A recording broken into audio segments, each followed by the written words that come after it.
This emotional first-person story of corporate drama, workplace betrayal, and quiet resilience shows how one woman stood up for fairness without losing her humanity. Watch as family values, legal smarts, and integrity lead to an unexpected, uplifting resolution in the cutthroat world of American tech startups. If you've ever faced office politics or unfair treatment at work, this story will resonate deeply. I knew the moment I stepped into the Horizon Tech building in Denver's Lodo district that something was deeply wrong. It was 6:17 a.m., the mountains glowing pink in the distance. My usual spot by the security door triggered a red light. Through the glass, I saw Tyler from facilities unscrewing the brass plaque that read, "Sarah Bennett, Director of Operations." Standing behind him was Brooke Ellison, my CEO's ambitious niece, wearing a crisp blazer and that entitled smile. "The suite is mine now," she said flatly through the intercom.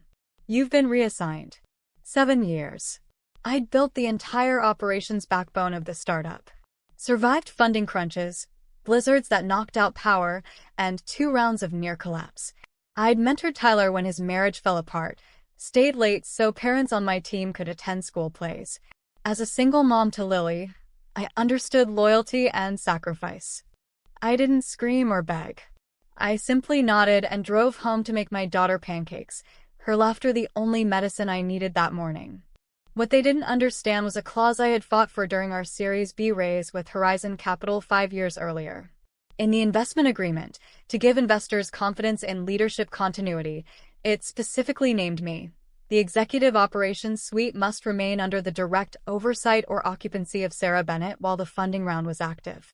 Any unauthorized removal without board and investor approval would be considered a material breach, triggering an immediate review and potential freeze of remaining capital disbursements. It wasn't a revenge trap. It was a safeguard for the company I had helped build. I called my contact Elena Vargas at Horizon later that afternoon. Calmly explained the situation with the contract in front of me. By Monday, the storm hit. Brooke had already redecorated my office with motivational posters. But the $30 million tranche froze overnight. Board members panicked. Victor, the CEO, looked like he'd aged 10 years in the emergency video call. I joined from my dining table, Lily's artwork behind me.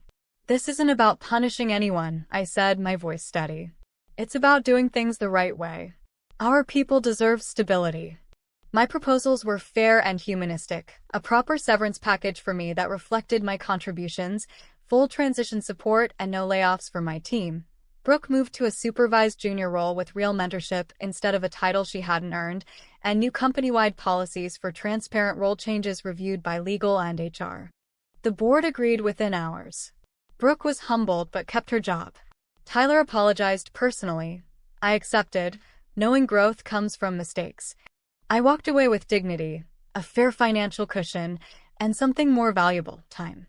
Mornings with Lily at the park, evenings helping with homework, and launching my own consulting practice supporting other working moms in tech. The company learned a quiet lesson. People aren't replaceable parts.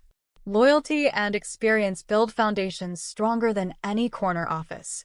Sometimes, the most powerful thing you can do is step away with grace, knowing you protected what truly mattered.